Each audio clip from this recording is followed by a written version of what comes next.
tiada rimba, saumpama hamba. Dia dicemar manusia yang jahil kentawang.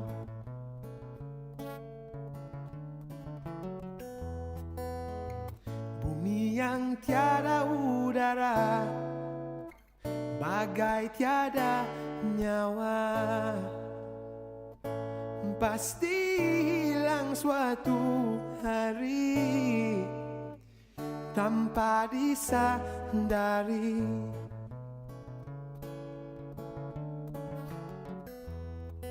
Bumi tanpa lautan akan kehausan, pasti lambat laun hilang duniaku yang malang.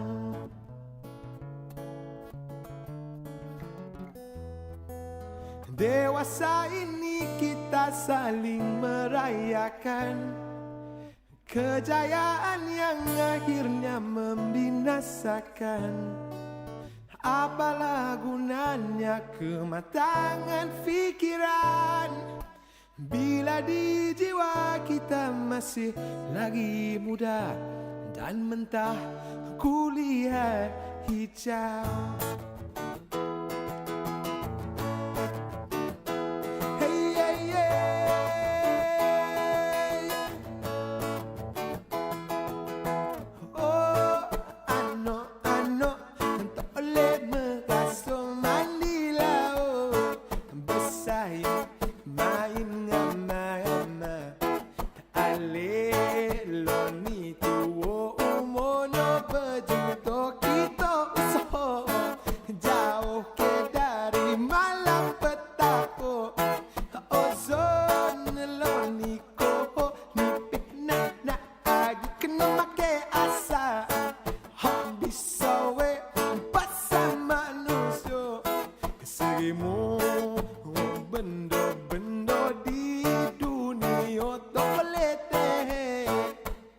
Sampai bila-bila bumiku yang kian pudar, siapa yang melihat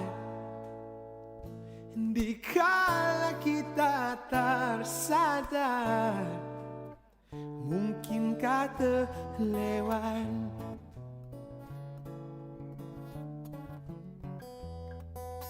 Dewasa ini kita saling merayakan kejayaan yang akhirnya membinasakan.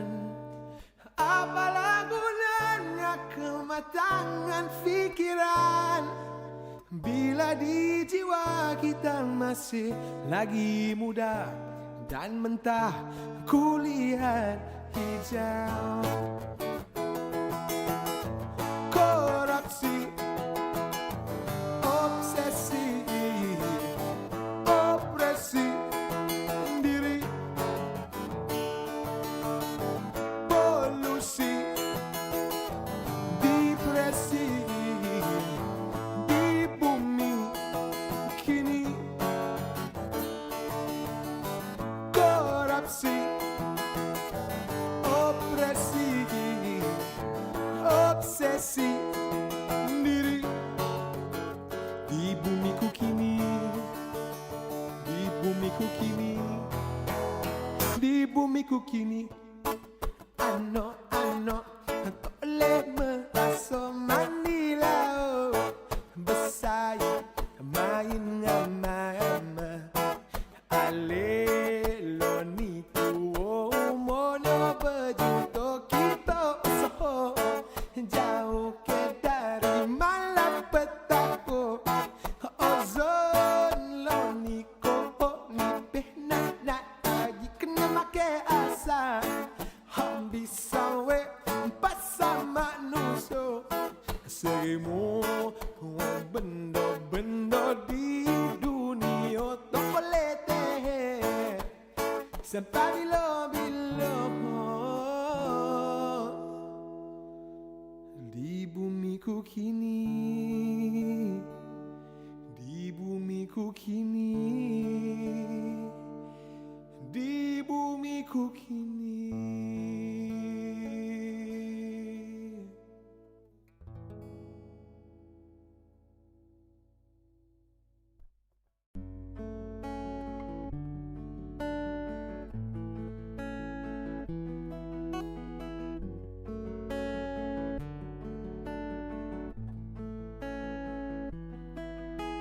This is an open letter from you and me together. Tomorrow's in our hands now. Find the words that matter, say them aloud, and make it better somehow. Looking down from up on the moon, it's a tiny blue marble. Who would have thought the ground would stand on, could be so fragile. This is a love song to your heart. You're no ordinary one, a diamond in the universe, heaven's poetry to us. Keep it safe, keep it safe, keep it safe, 'cause it's our world. It's not about possession, money or religion, or many years we might live, when the only real question that matters is still a matter of perspective. Looking down from up on the moon, you're a tiny blue marble. Who would have thought the ground would stand on, could be so fragile. This is a love song to your heart. You're no ordinary.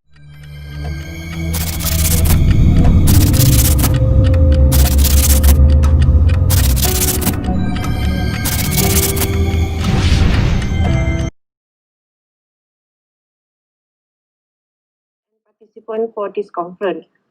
I would like to invite our chairperson for this session, Dr. Muhammad Saleh Daim, Head of Sustainable Community Development Center, and also a lecturer from Faculty of Architecture, Planning and Surveying.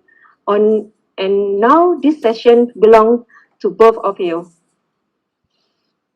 Okay, Assalamualaikum and good morning to all.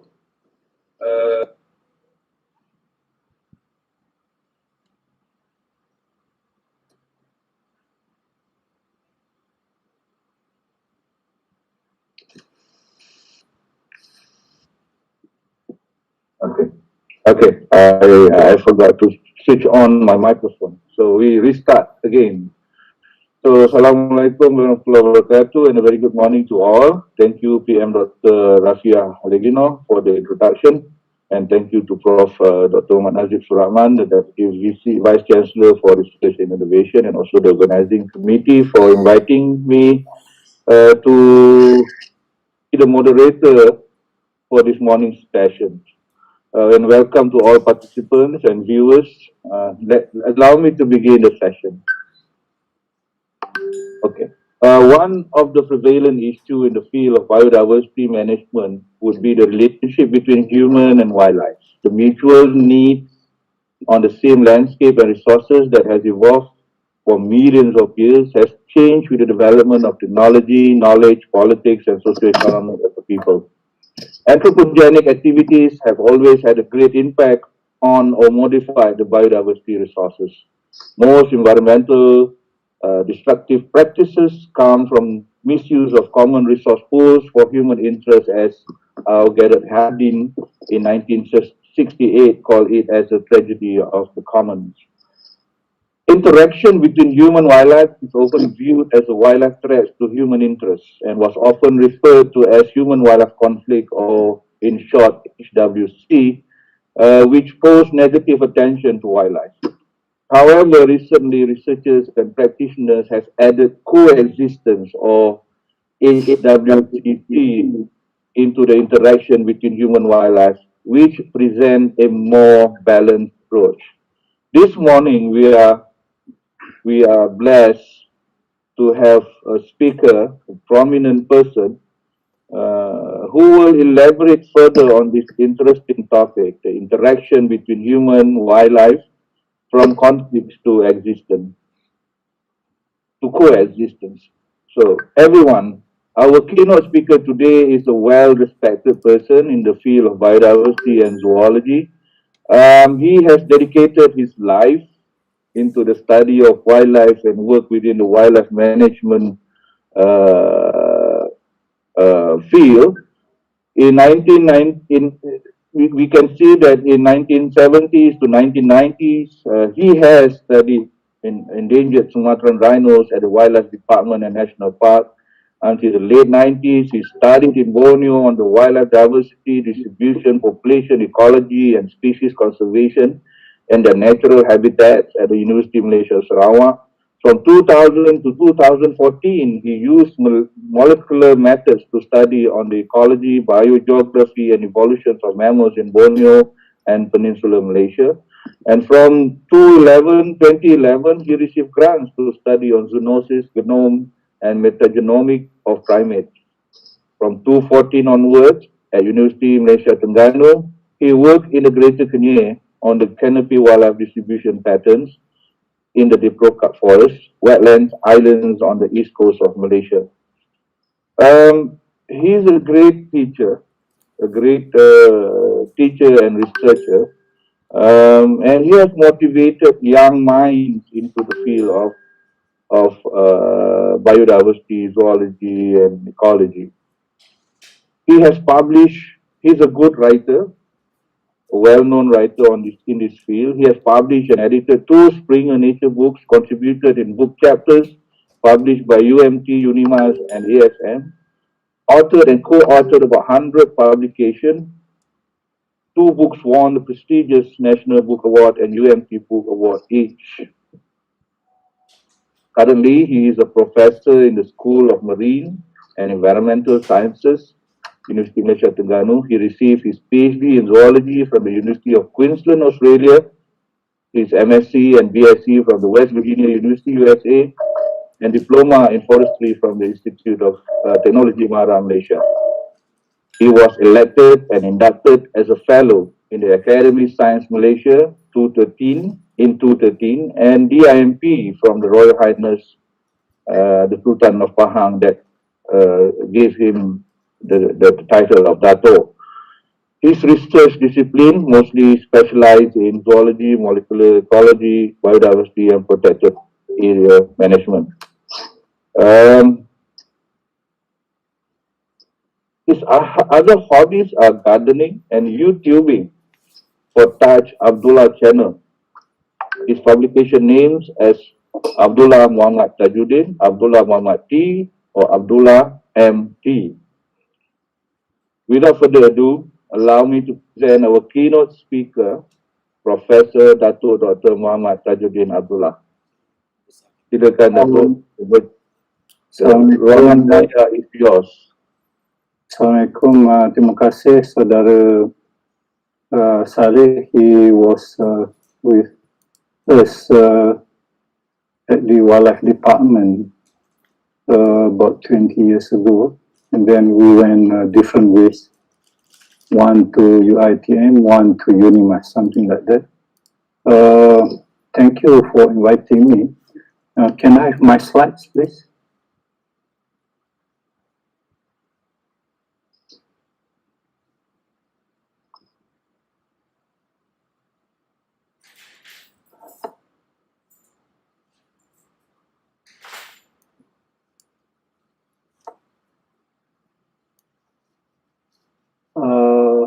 Boleh tolong besarkan dia.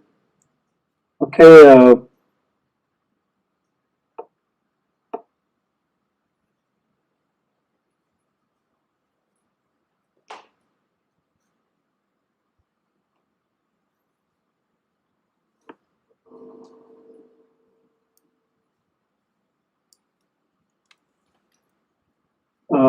the title given to me is interaction between human and wildlife, from conflict to coexistence. What I'm going to do today is to draw from past experience as well as from publication and work being done by others. So I cannot claim that I'm the expert in this area, but I have enough information to tell you how bad or how good we are doing at this point of time. So next. We are going to relate that to SDG 15. There is life on land, and also SDG 3 that involved with health and well-being of our community. It can also be related to a sustainable community, whether we are going to have good community or bad community, and so on. Next slide. So the other component of SDG would be peace, justice, and strong institution.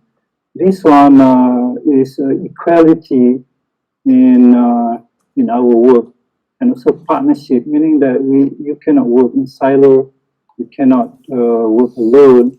You have to work with everybody, from the orang asli in the forest to the ketua pengarah, to the minister, and so on. So we have to define what is interaction is something that gives an impact, negative impact on people as well as animals. Most of the time we talk about loss of human life, but we never want to discuss about loss of wildlife, predation, whether a tiger kills somebody or somebody kills a tiger, injury, accident, and so on. These are the things that is happening right now. And the most recent case is the spillover of those viruses from the wildlife into the human community because of the human activities that drive the animal to live closer to us. So in the event of COVID-19, we have been told that they blame on the bats, and then they blame on some other animal as secondary contact. And then there have been some conspiracy theory that they manufactured something in China, in USA, so in something in Europe. So we don't know about that. Then when you talk about interaction, you are going to talk about competition for space and resources, meaning that how much space do you give to the human, and how much space are you going to give to wildlife, how much resources available for the wildlife, and how much is available for the human. Next. So the other concept that we have to really understand, do you want to coexist with the animal? Meaning that you want to be at the same time or at the same place, or to live side by side. One example is, do you want to have zoo negara right in the middle of residential area and the suburban area of Kuala Lumpur, or you want it to be moved somewhere else to Ulu Yam, for instance? And then the idea of cohabitation. In human, you say that a boy would live with a girl, but in other words, you can say two different species living together in the same environment. Do you want to have monkey living in your housing area or residential area? Or do you want tape, tiger, and elephant to be within the plantation? And then we have the case of commensal animal that are living with human. So now and then I have civet and rat living in my attic. So do you want them to live in the attic and we live in the bed? Next. You have to have a concept of willingness to have biodiversity. Are you willing to have biodiversity? Or we just go to conferences and tell the whole world we have the highest biodiversity in the world. And do you want to have this moral responsibility or moral obligation to let the animal roam freely? Or do you want to have the idea of some animal to be protected?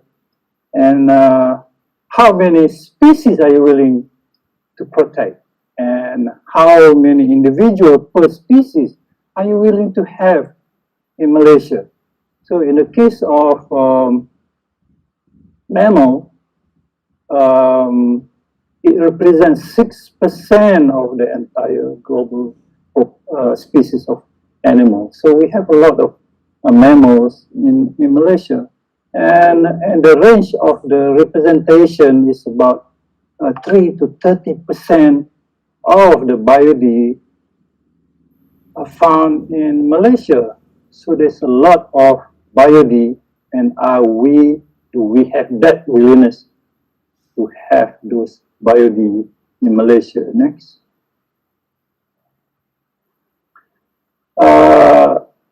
If you read or you have this book called Red List of Mammals for Peninsular Malaysia, we can see the status of 223 mammalian species, and it says that one species is extinct.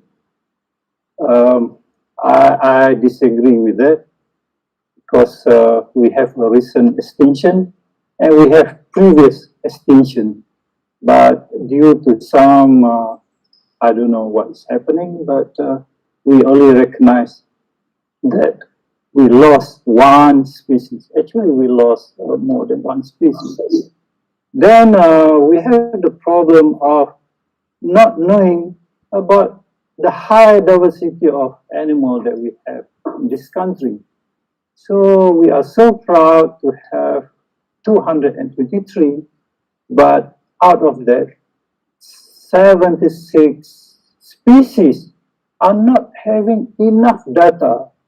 That is more dangerous, because by the time you have data on this species, they might become pests, or they might become dangerous, or they might also carry viruses or pathogens, which is of our health concern.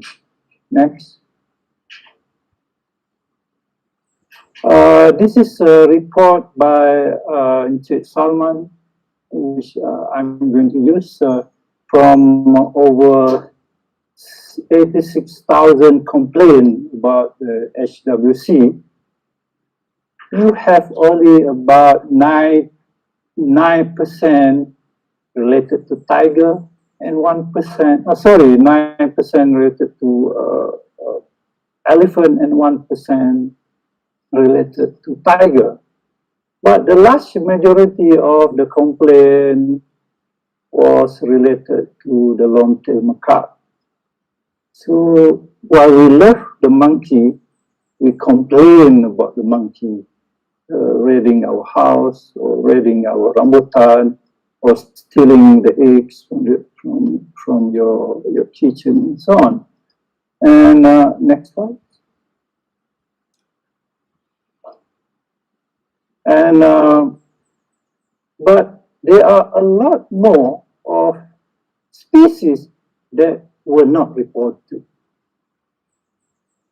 We knew that people were hunting seladang, but they never complained. Seladang is in my kebun. They never complained saying kambing gurun in their dusun. They never complained rusa barking deer in their vicinity of their kampung, but we end up in their curry or in their kitchen.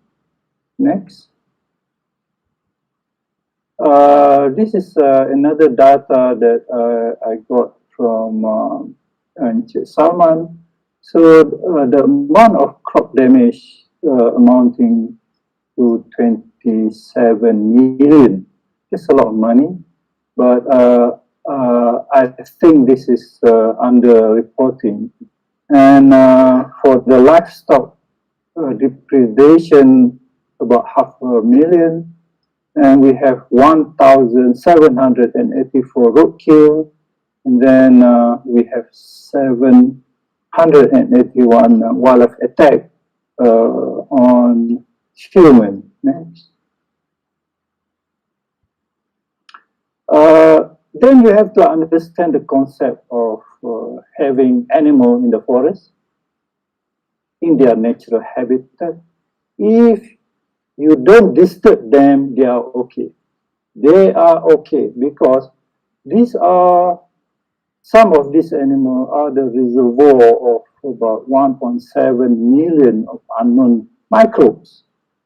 But once you modify their environment or their habitat, then they might come out and they can cause a lot of health risk to human. This is the part that we don't understand. Let me give you one example. In Kapit area, you have the Plasmodium nosai jump from monkey to human. This is because while they were logging in those areas, they leave a lot of tracks from tractors and bulldozers. And during the rainy season, you collect a lot of water, then you have a booming population of mosquito, and this mosquito will bite the monkey, and it contains Plasmodium nosai. Then it will go to the kampung and bite the villages. But the doctors doesn't know about it. It will give you the simple malaria pill, which is not effective anymore to the nosai. So people were being infected, and we didn't know that it's another new species that jump from wildlife to human, and they cause mobility and also death to the kampung people around those areas. Next.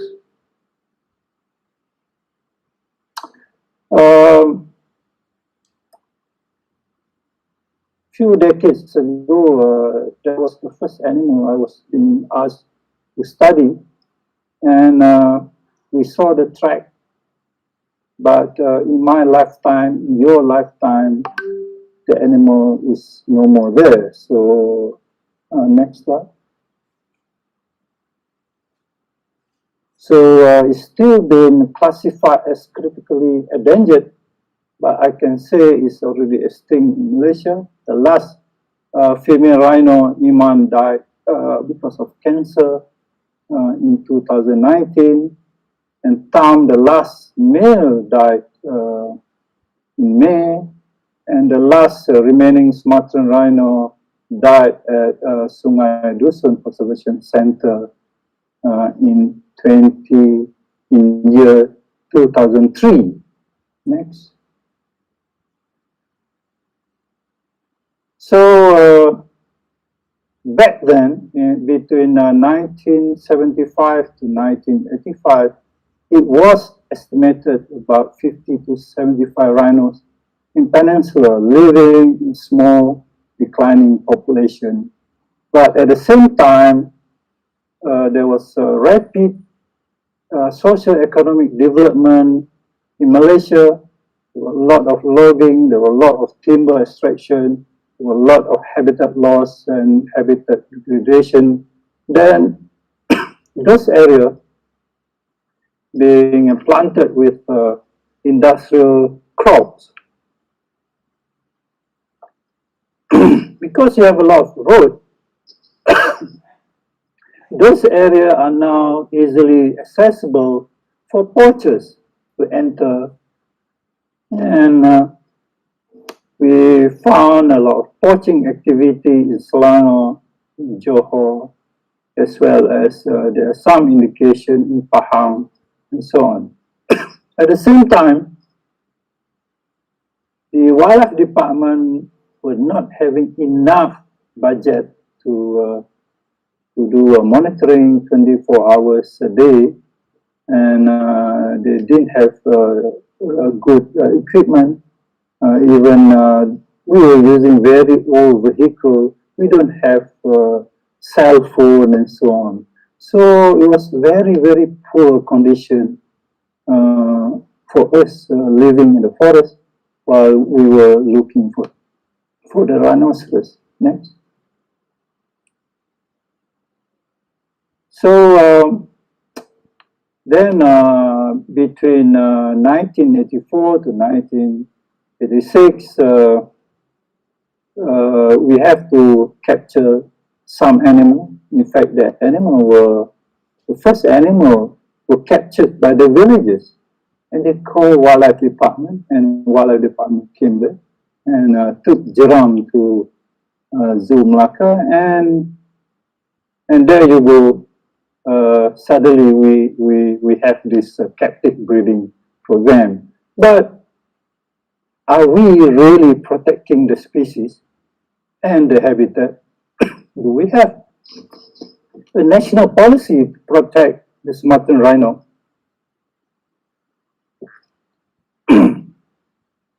We were struggling at that point of time to find collaborators to work with us.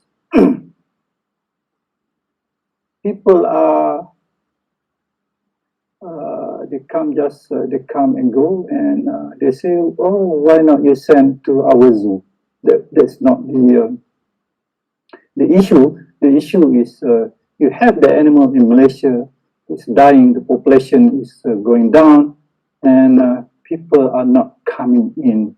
The experts are not coming. I'm not a biologist to do a reproduction of animal. So the other problem was we were not ready to do cryopreservation of the eggs and also sperm. And also we are running into problem of sustainable financing next. So at the end of the day, we lost the entire captive population, and by the late 1990, we did not see any fresh sign of rhinos in the forest.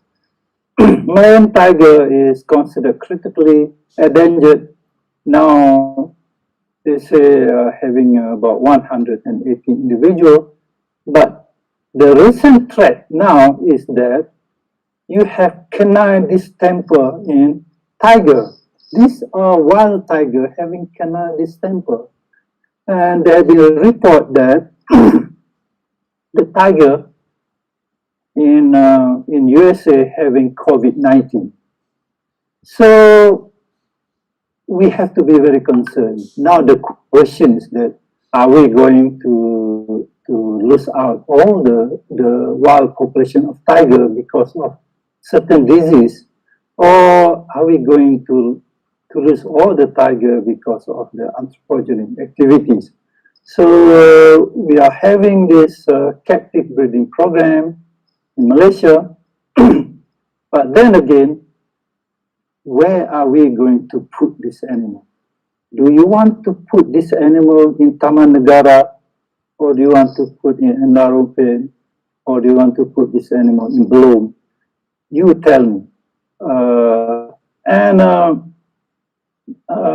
We read a recent paper by Ame and his friend saying that the tiger were using the corridor. So there's a good news. So you have two protected areas living, having side by side, and I assume that the tiger were moving, were using the corridor that had been created by the government at Sungayu area. And we have the National Tiger Action Plan. But as I said earlier, it was not sustainable because there was no financial plan. How do you want to protect the tiger? Next. Oh, this is, we are saying that we have 1,000 of elephant in the forest. I'm not sure about that. I don't believe we have thousands of elephant in the forest because there's no really hard data to prove that. This is just an estimation. But previously, I remember in Jangkar area, they were shooting elephant because that was the government policy. You have to eliminate elephant because we are going to put felda here and there. So a lot of local extinction occur because of our industrial agriculture. And then we have poachers, we have smugglers coming as far as from Cambodia, Thailand, and Vietnam. And I think the worst part is we are having very, very bad public perception as well as among NGO. They have very bad perception.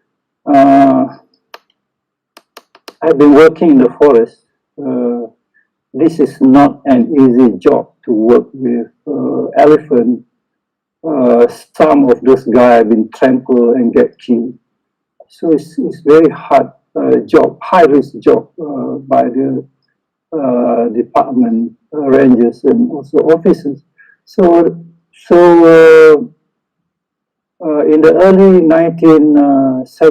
late 1970s and 80s, we were digging trenches and putting up electric fence around plantation and so on.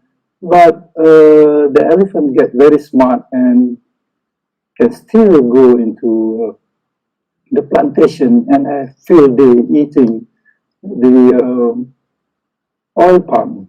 Then there was this accidental inundation of Kenya Dam.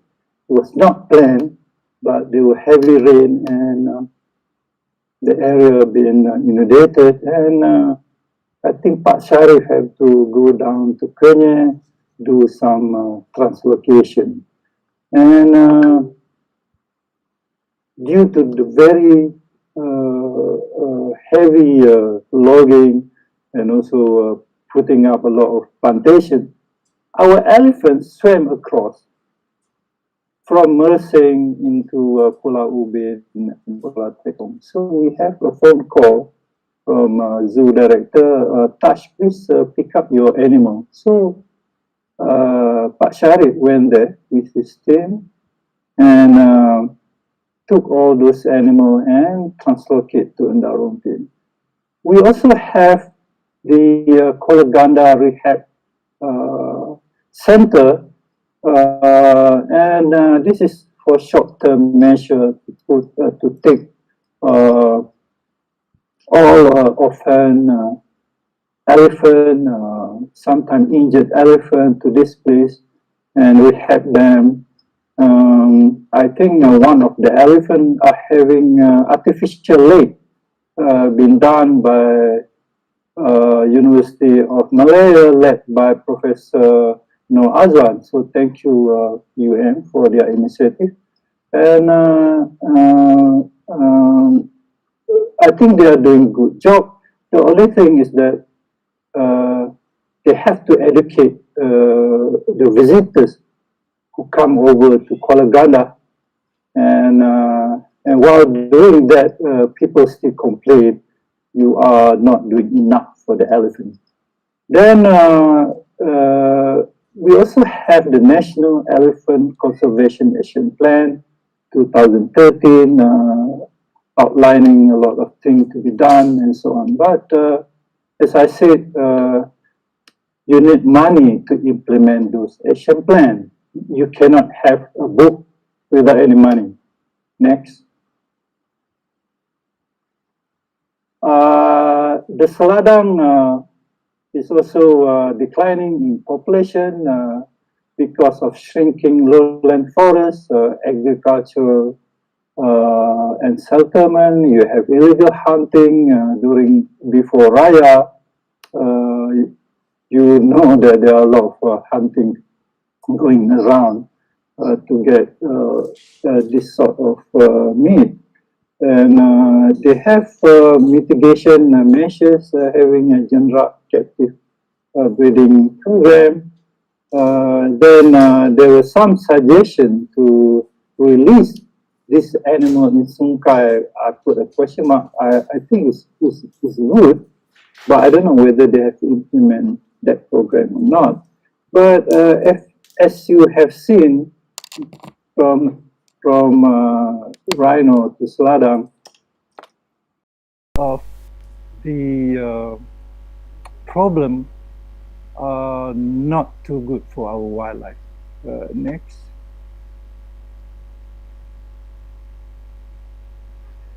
Next slide. Coming gurun, serau, Capricornis sumatransis is also vulnerable, and there were a lot of hoo-ha when they wanted to do something at Klang Gate. Then they stopped the project, and a lot of the hill and also limestone area been disturbed because of quarrying and so on, and poaching for minyak coming gurun is everywhere. I used to buy the minyak coming gurun, and I asked her, where do you get the coming gurun? They say we just have the head. We bought the head and we just boil the head and sell the minyak. So they are making a lot of money from selling minyak coming gurun.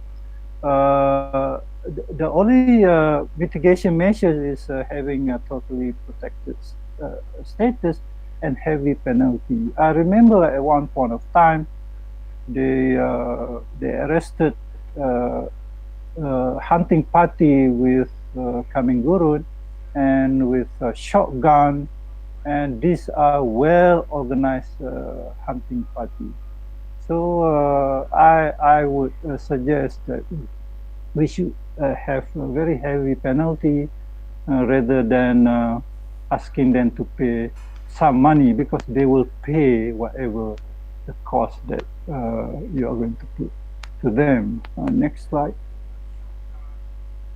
Bunting is critically endangered, but if you ask me, I think it's already extinct. In Peninsula, you can find somewhere in Kinabatangan, but not in other areas in Sarawak. And recently they have introduced captive bred animal in Relau. And but when I asked, do you know where are the parents? Nobody knows where are the parents, where they come from, whether they come from Bali or it come from Ujung Kulon, nobody knows. And until now, I don't know about the status, but last year during my last trip to Relau, we can see a lot of dunks near the campsites. They were saying these are bunting, so they must be breeding very well. Next. Tape is also not good. People are killing them because they put snare in the forest.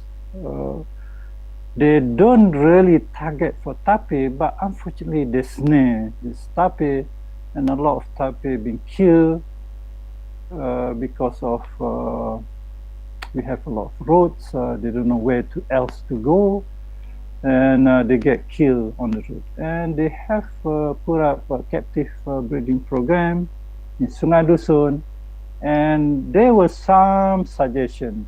I was involved with certain meeting to release this animal in Borneo. So now we are playing God that we want to send this tape to Borneo, but I don't know the latest information whether Sabah and Sarawak would accept tape into their states. The idea being Once upon a time, tape were in Borneo. So why not now we release that in Borneo? Next.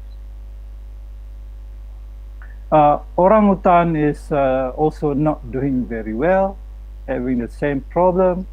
And there were some rehab centers.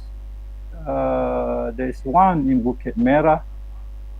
They are doing very well. I talked to the director there recently, and he was saying that they have high breeding rates in Bukit Merah and very low mortality.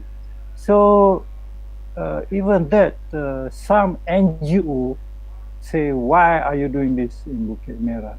To tell you the truth, captive breeding is part of the whole idea of having conservation plan as a safety net, just in case you lost the entire wild population. You might have other population in the zoo that you can rehab and send back to Borneo.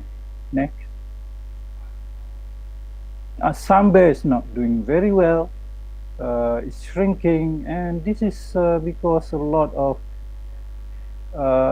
their part get into this Chinese medicine shop.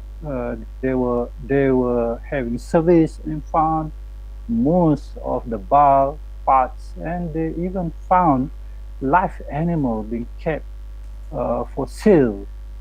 The only place that I know is run by Wong, the BBC. It's an NGO who would rehab this animal and do some release program. Next. A pangolin, this is also critical. In the wild, every year, 1,000 tons of skin. Recently, skin as well as scale.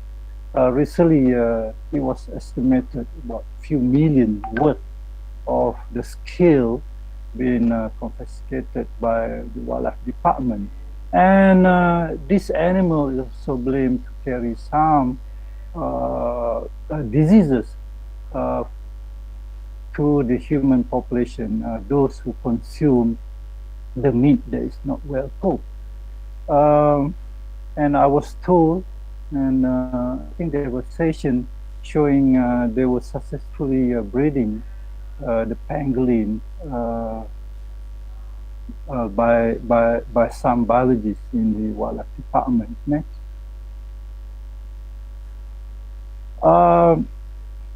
We have about 110 species of bats. Nobody knows, nobody cares, because while you were sleeping, they were running around the forest, or while you're having your dinner, they were trying to find their own dinner in the forest. And their population are declining, and the threat is still the same because of our way of claiming those forests and planting other crops, also cutting the hill and cave. We destroy the areas. They were illegal hunting. When I was small, I used to see they were shooting flying fox, and nobody really cared about it. But if you ask me, the bats carry a lot of, it's a reservoir for viruses and bacteria. Some are pathogenic and can cause a lot of harm. And in terms of mitigation, at this point of time, nothing is being done. When they have the last Nipah virus outbreak, they kill the entire population of flying fox. So ini jadi mangsa, the kambing jadi kambing hitam for us. We eliminate the flying fox, saying that okay, we already eliminate the source of the virus. There is a recent paper by Dr. Wong and his colleague. So, talking about the factors affecting urban and rural tolerance toward conflict-prone endangered megafauna. So, in urban area, people have this sense of ownership. They say we should have ownership and be responsible in conservation, because you are talking to people who are educated. So they say, yeah, we must have wildlife, and we should be responsible for the conservation of wildlife. But in rural area, they are not very happy with the wildlife. The conflict is causing them a lot of pain, a lot of money, a lot of plants being destroyed by the elephant and the pigs and so on. So we have to tell them, Pakcik, you have to be tolerant to the elephant, to the pig, and you must be willing to coexist with this animal. In 1978, I went to Tioman. I was talking along that same line, and one of the kampung guys stood up and said, "Encik bolehlah cakap sebab encik ada gaji. Kami ni nak makan apa?" So I cannot. I was stunned, and I don't know how to respond. But that's the truth. That is their livelihood, their subsistence, and so on. So we can tell them, hey, you have to live with elephant and pigs, but they are destroying their livelihood. So please read up that paper. Next slide. So it comes back to the question, our willingness to have the biodiversity. You tell the kampung folk to live with the elephant, to live with those species that destroy their plants. Even in Putrajaya, those people, they are very educated. They call wildlife department to remove the monkey in their residential area. So meaning that now one species we don't want, the monkey we don't want, so we are less by one species. The kampung guys say we don't want elephant, we are less 2 species, and we don't want any wild boar running around, we are less by 3 species. So you tell me how many species that we are willing to have in Malaysia? You tell me. I don't have any answer. And how many of those species, how many individuals per species that we allow them to live in Malaysia? Next. So this is what I would like to propose, that we should recognize the rights, the animal rights to live. If you think that we have the right to live, the animal also have the right to live. So in the Quran, if you there's a story about Nabi Sulaiman. I think he saw his soldier was stamping on the ant, and Nabi Sulaiman said, "Hey, look, they don't cause you any problem. Why are you killing the ant? You just langkah saja and jalan." So are we willing to do that? Or whenever you see ants, and you will find your spray and kill all the ants in your house or in your garden or in your backyard. So if we can say that we recognize any organism have certain right to live, then we might be okay. Then we have to ensure that wildlife and all these environmental problem, those who cause a lot of problem, to be jailed, and it cannot be bailed out. Meaning that if they are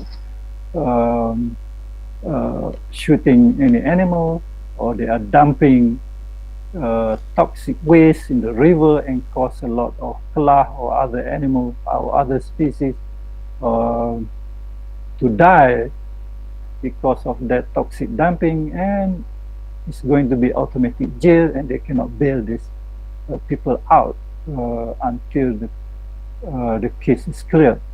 And are we willing to have about 50%? Can we recognize about 50% of the land to be protected for all wildlife?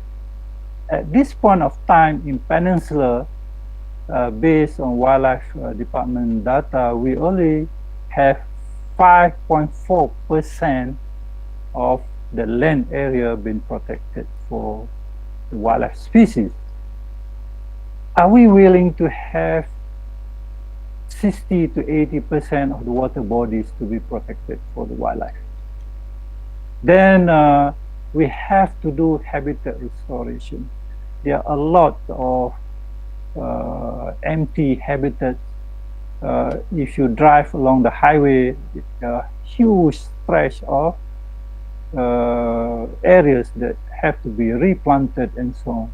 There are a lot of agencies, stakeholders. They are around doing some planting here and there, and also including the NGOs. I remember one NGO terjah me and say, oh, next week we are planting some trees, please come.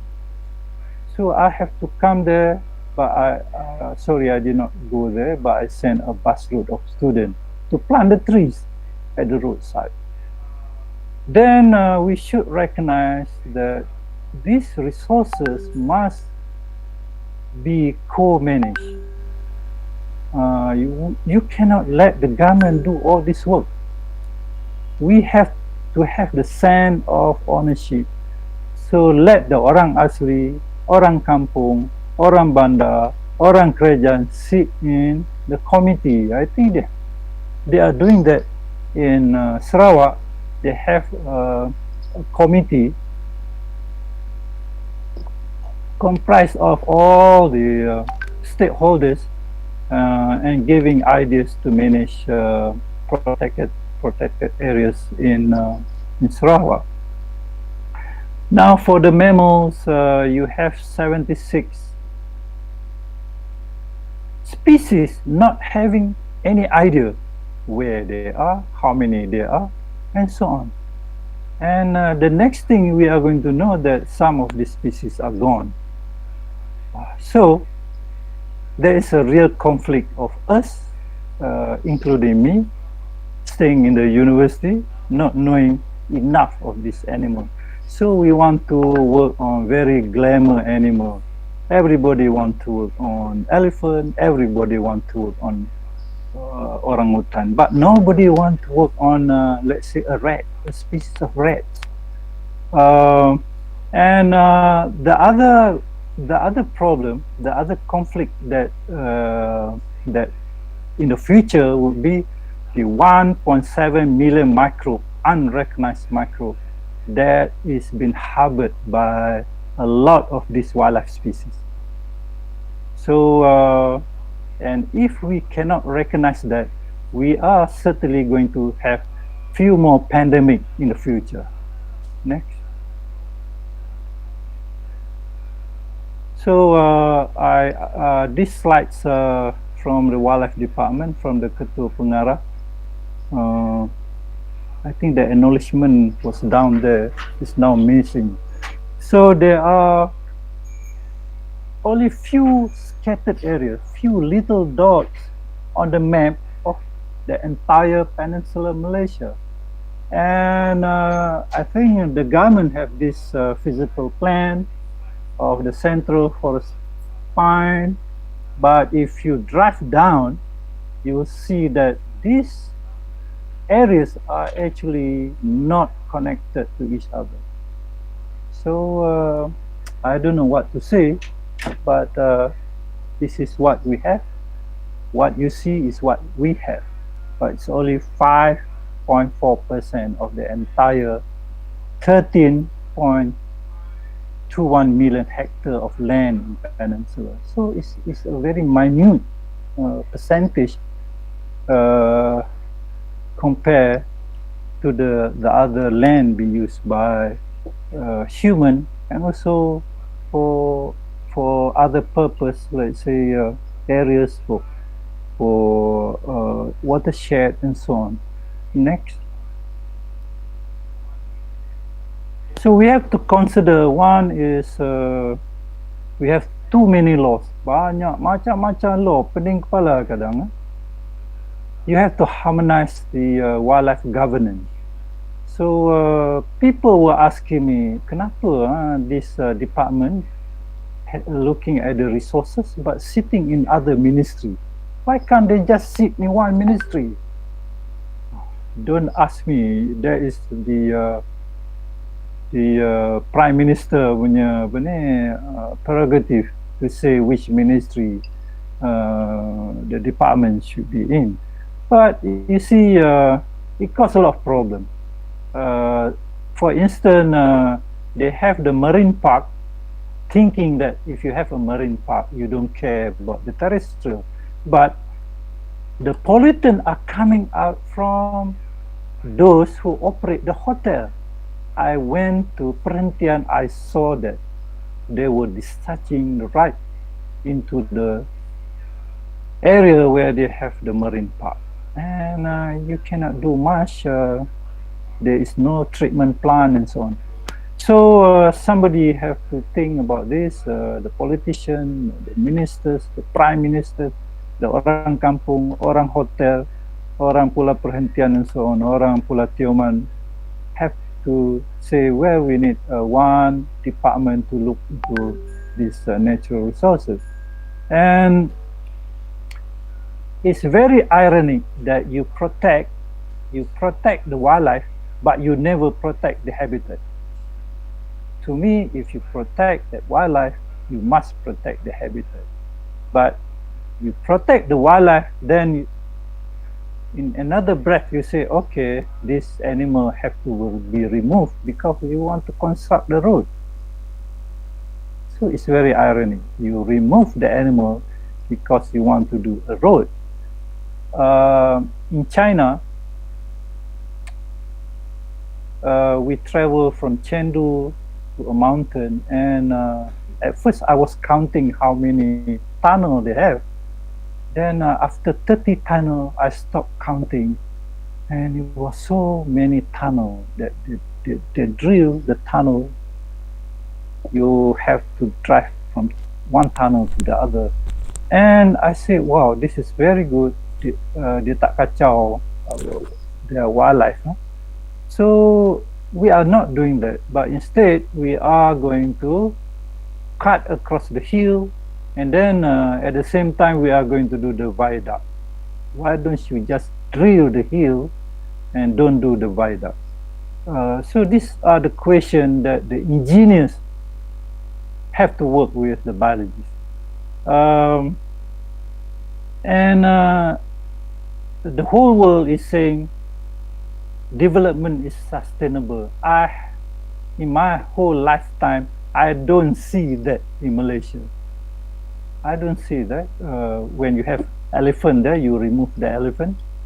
You never say, okay, we are not going to disturb the habitat. We are going to drill our road underneath the elephant habitat. We are not doing that. So it's not sustainable. We remove the animal and put them in another area. We talk about security of our food. We talk about the security of our water. We talk about the national security, the international security. Have we ever talked about the security of our biodiversity? 50% of what the businesses in this world is dependent on biodiversity. I did not say that, but this is what the world was saying. 50% dari apa bisnes yang ada di dunia adalah bergantung kepada biodiversity. This is what they were telling everybody. And you have the ecological services, free ecological services from the biodiversity, the water, the food, and even pollination, the cycling of water, the cycling of nutrient is done for free by the biodiversity. And you never ask, they never ask you for any money, but they just want us to let them live freely. Next. Excuse me, Prof. Dato, you have less than 5 minutes, actually 3 minutes to. Terima kasih, Dr. Saleh. Next. Okay, public awareness.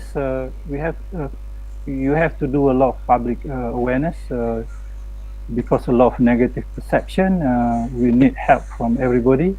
We need a lot of professional trained biologists who have the hands-on knowledge. So when my friend Cik Sarif and Cik Nasa retire, we lost them. We lost the entire skill of handling the animal, and they are not getting better pay, better compensation. It's high risk, and so on. And the work should be zoological based, biodiversity based, and also people with good hands-on experience should be promoted to have a better job. Next. Okay, these are some of the references. I cannot put everything, but the key point in there if you want to have a quick look. Next, I think my last slide. Okay, thank you to UITM for inviting me. I was also a graduate from ITM many years ago from the I think now it's faculty, dulu School of Applied Science. Dr. Lee Fa-on was the director. Also, thank you for the time and also the support from the government. I've been using millions of ringgit, and also people who have been very nice, giving information, giving grants, and all the good time we have in the field dengan Dr. Salih as well. So itu saja, Mr. Chairman. Okay, thank you very much, Dato. Before we start the Q&A session, a gentle reminder, in the chat box there is a Prof. Dato requested all the participants to fill up a form, and you can get it on the chat box. If Secretariat can show that in the meeting, in the meeting. Okay, thank you very much, Dato. A very interesting session. It's a hotly debated topic when we talk about conflicts and coexistence. Dato, Professor Dato has presented the evidence on these issues. There are also examples where we can pick examples where local people, plantation has attempt to coexist. For example, the community of Kampung Gol in Tamanegara having their own small 26 acres forest which they manage themselves, and their attempt in Krawala Reserve working with the orang asli there. And also I know that there's a plantation in Sabah who allow elephants to roam and they in their plantation. So these are some of the evidence. So today, correctly, Prof. Dato has shown us this evidence. However, these issues of HWC and human-wildlife conflict is we can see that from this presentation is it is an entanglement between value judgment or ethical judgment, evidence, decision making, and actions. And here, our role is actually as scientific community and practitioner is to answer how do we disentangle this. With that note, I open to Q&A. We have 10 minutes for Q&A. Any questions?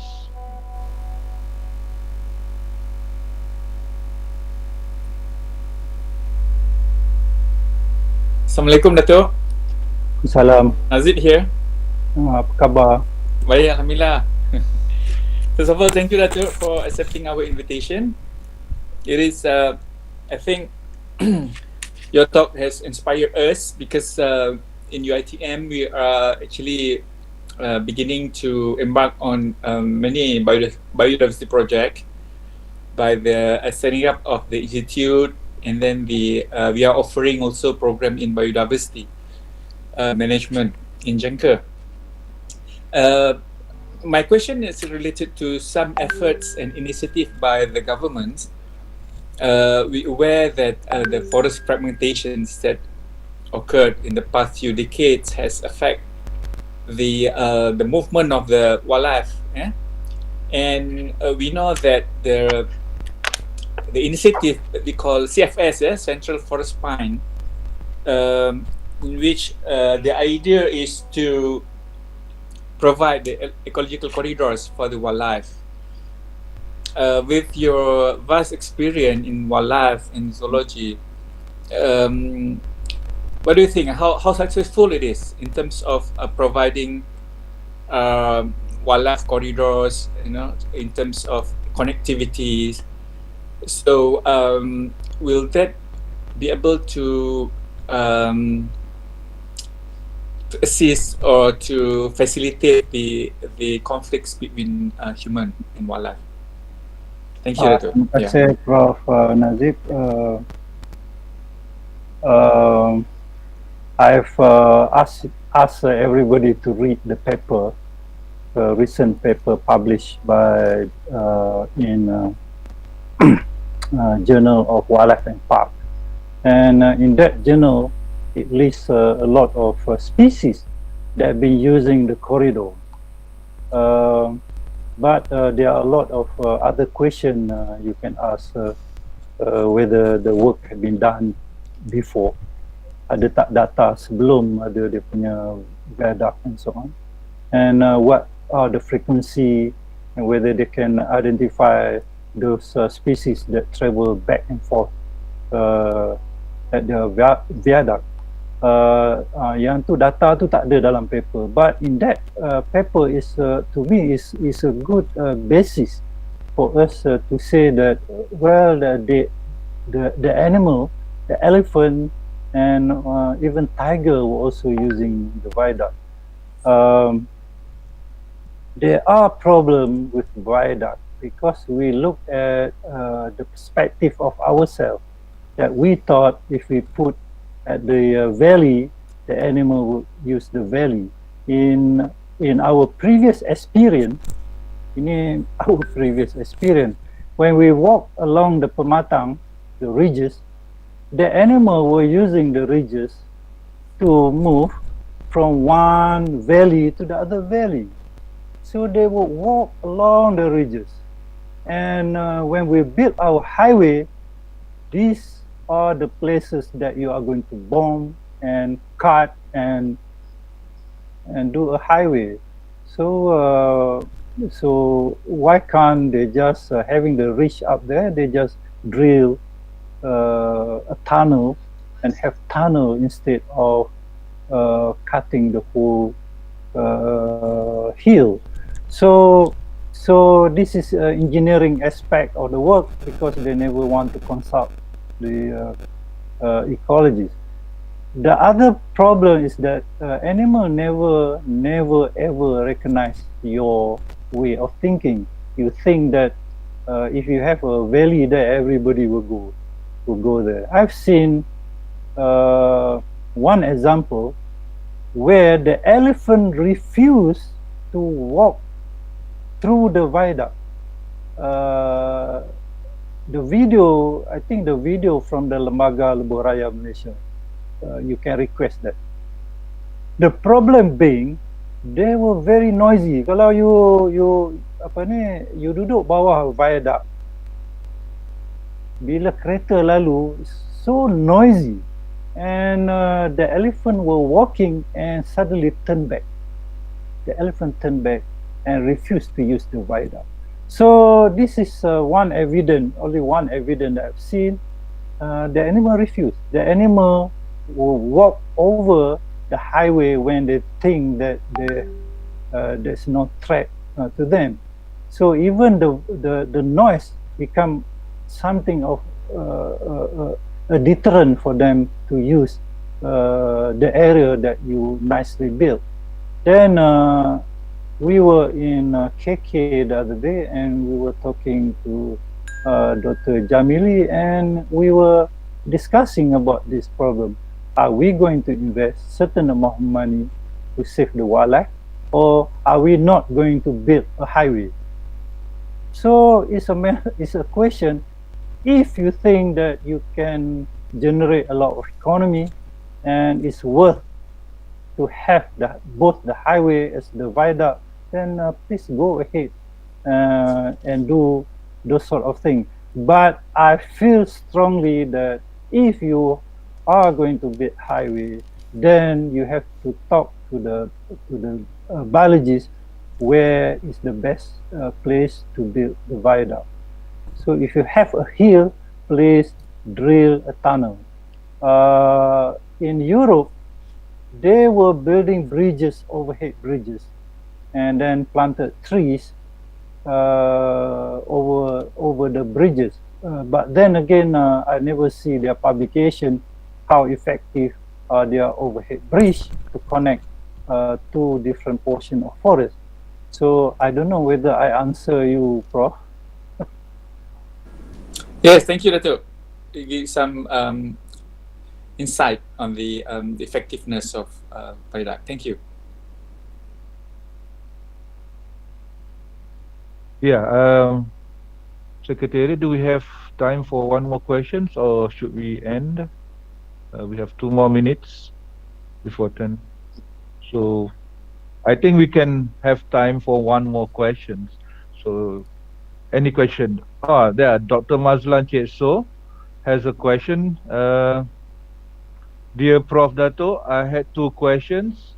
One, is it we had a wildlife national policy? 2, how to balance between the development and conserving our forests and biodiversity? Thank you, Dr. Mazlan. Silakan, Dato. Terima kasih, Dr. Mazlan.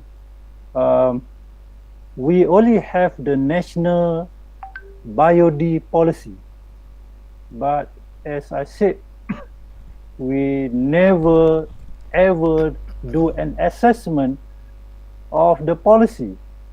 We never do any validation of the policy. Kalau ada, then where are the results? I never read whether if you say this, what happened? Or are we having the policy just for the sake of a policy? So kita ada dah 2 policy for the biodiversity. We should have, yes, I agree, we should have one wildlife law with due respect to everybody in Peninsula, Sabah, Sarawak. The wildlife department have to merge to be in one big organization. If you are big, you are strong, you have more voice, and you can fight for more budget. Also the park, you have the marine park, you have this park, that park. Why don't you have one big national park organization, and you have one ketua pengarah? Everybody can become ketua pengarah if you have that experience. It doesn't mean that orang semenanjung je, but you can fight for bigger budget. The state, with due respect to the state doesn't have enough money. I'm sorry to say that. When they sent me to Zoo Melaka was like a chicken coop. because the state, the state macam because the state government did not have enough money. So Kandang kambing, Dato. something like that. Kandang ayam.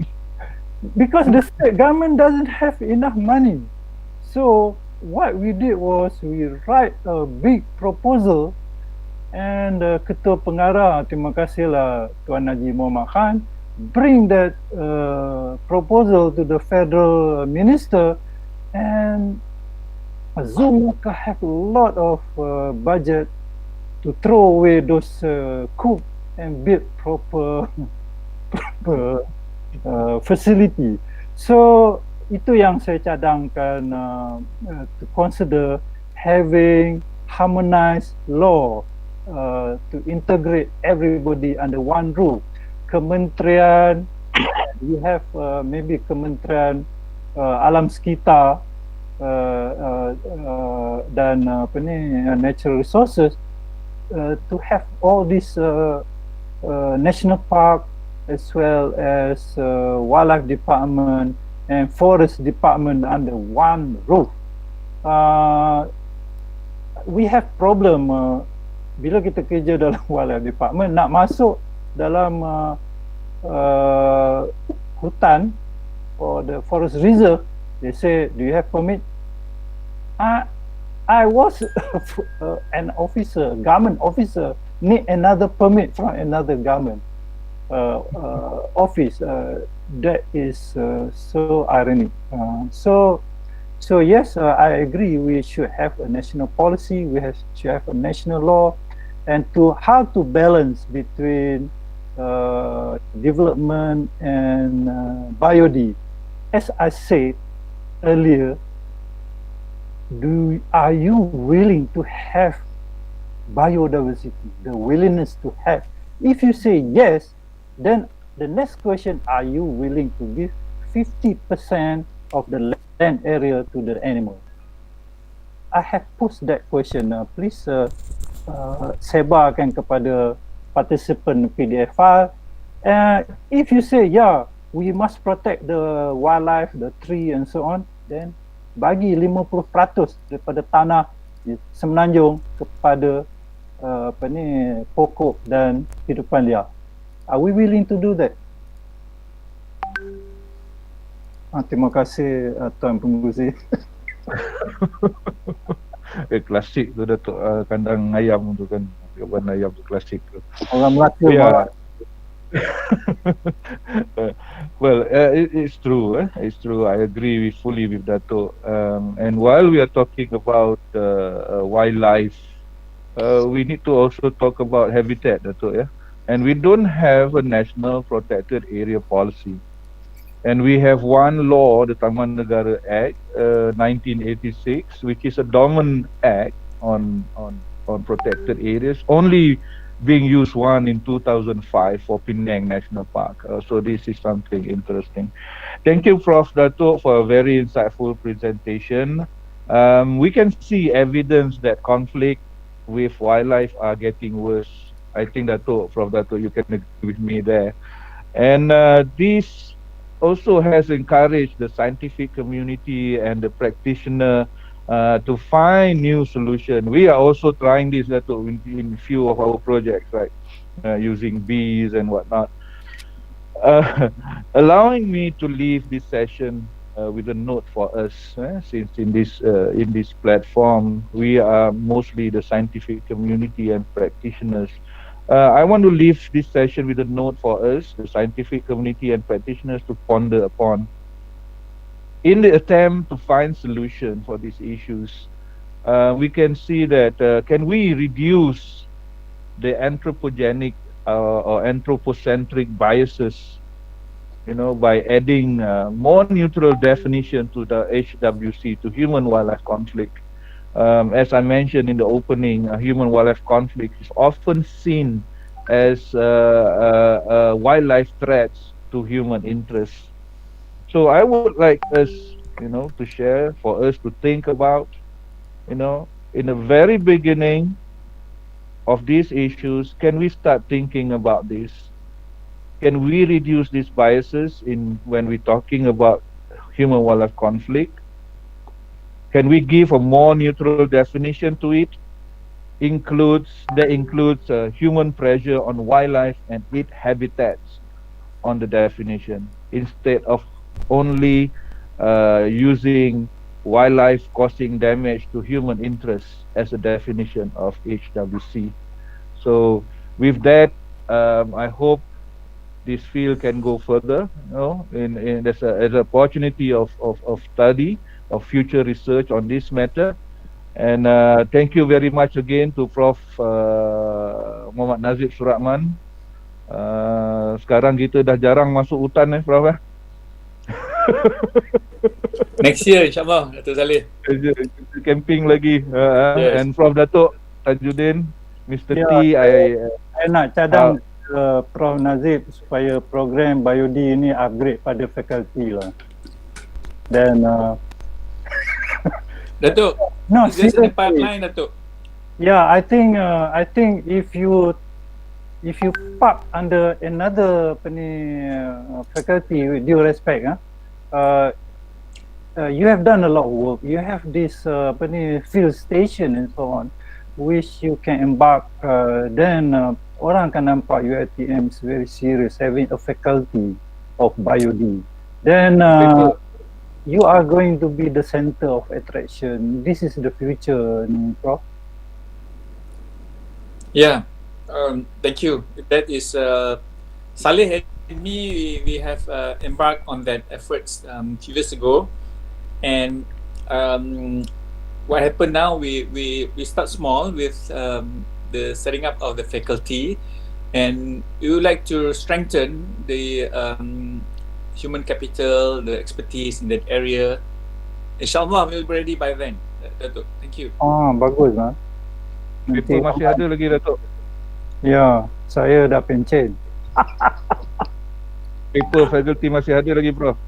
So maybe we can talk about we can extend that, my opinion, we can extend that and start talking about a faculty of biodiversity and sustainability. Correct. To suit in the current needs. Then that faculty will look into the SDG issues from 1 to 17, Prof. Boleh sangat bagus. Exactly. Saya sokong. Thank you, Dato'. Kalau So with that, saya boleh tolong sokong. Yeah. okay, with that, I would like to thank Prof. Dato' again. Okay, so I pass this session back to our Madam MC, Prof. Madya Dr. Rafia Legino. Silakan, Prof. Dato'. Thank you very much, all. Assalamualaikum warahmatullahi wabarakatuh. Thank you, Dato' Saleh. Very good morning.